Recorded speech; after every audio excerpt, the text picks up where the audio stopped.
Yung lalo na sa mga issue ng mga senior citizen.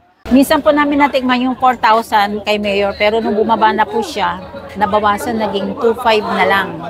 Simula nung umupo sila, malaya na yung mga kolorum dito sa area namin. Hindi na napapansin. Hindi sila nanguhuli. Mahirap pagka walang trabaho katulad yan. Dumidiskarte lang ako ng mga bulanse.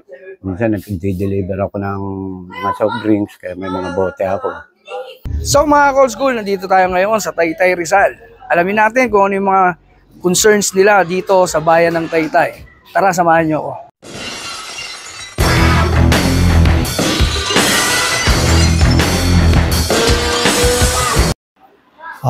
Sa ngayon, okay naman, maayos naman ang buhay namin, tsaka may trabaho naman na maayos, kaya kahit papaano maganda naman ang buhay namin. Sa ngayon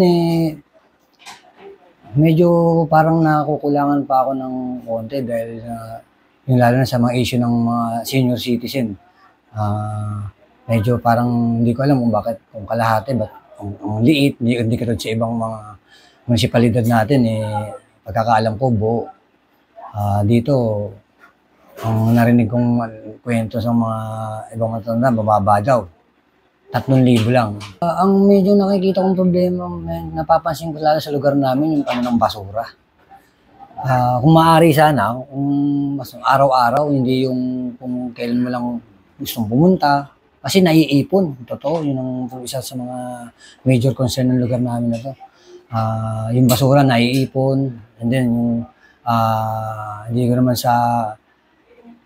sa inaano na humingi sila ng kahit bara-bara. Natural, okay lang naman sa amin yun. Kasi may kusa naman kami. Pero kailangan ba may ganun?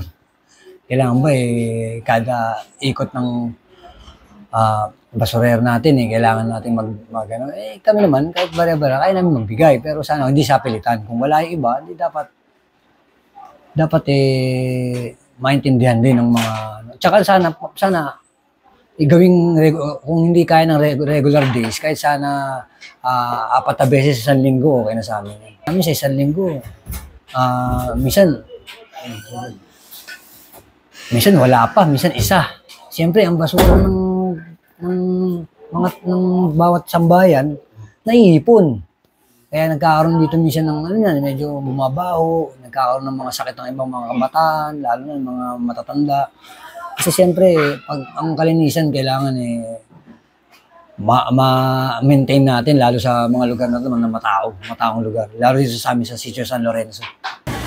Dito po sa San Lorenzo, sa ngayon yung pong peace and order, with regards to peace and order, mula po nung makababa sa pwesto ang amin dating Mayor, Jory Gacula, naging magulo po ang mga kabataan dito, panay ang riot, batuhan ng mga bote, phase 1 versus phase 3 versus phase 2. Sa kami po mga kabataan po namin ngayon, talagang wala po kasing pinapatupad na curfew hour sa kanila. Kaya malaya po silang nakakaikot, naghahabulan, magtatakbuhan. Ngayon po, at saka yung din pong mga cleanliness ngayon dito sa amin, although meron naman pong umiikot na truck ng basura, pero hindi po gaya ng dati na nung si Mayor Jory, meron pong schedule regularly Monday, Wednesday, and then Saturday. Regular po yun. So hahakot po lahat ang basura. Yan naman po. And then, ang problema po namin, isa pa, yung pong aming drainage dito, na si Mayor Jordan pa ang nagpagawa dito. Nawala na po yung mga cover. Sumakbong makikita nyo, anytime, ano po yan, delikado po yun sa mga kabataan, lalo na po sa pagkamadilim sa gabi. Pag nahuhulog dyan, lalo yung maliliit. Kung wala pong kasamang magulang, posible pong yung aksidente na yun, pwede pong pa po nila ikamatay kasi masyadong malalim. Yun po yun. Kaya ang ano po sana namin ngayon, masolusyonan po sana ng local government yung pong aming mga problema dito sa San Lorenzo. Ay, local. So ngayon po, hindi po gaya kasi dati na pagdating po ng December, meron na pong mga bigay si Mayor Jory na naka-eco bag, kulay red. groceries, bigas, minsan po meron pa pong mga manok noon. Ganyan. Sa ngayon po talaga sa totoo lang, wala. Nagbibigay po din yan po ng gardenia kada September, fiesta, o di kaya once na nag-request ka, may darating na ibibigay naman. Pero sa ngayon, pati po yung aming cash gift. Minsan po namin natikman yung 4,000 kay Mayor, pero nung bumaba na po siya, nabawasan, naging 2,500 na lang. So hindi po namin alam kung saan po in-apply yung 1,500 na inaantay po sana namin na maibigay. Akala namin sa susunod na taon maibigay, pero hindi naman po naibigay sa amin. May naman sa araw na to, minsan talagang mahirap pagka walang trabaho katulad yan. Dumidiskarte lang ako ng mga bulase. Minsan nag-deliver ako ng mga soft drinks, kaya may mga bote ako. Ngayon,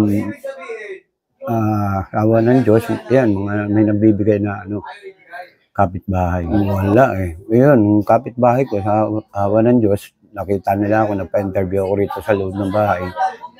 Yung mga binigay sa kanila ng national bigas, yun, ay naubos doon, 5 kilong bigas, 2 sardinas, tapos noodles. Kaya yun lang po. Pero yung iba pang wala na.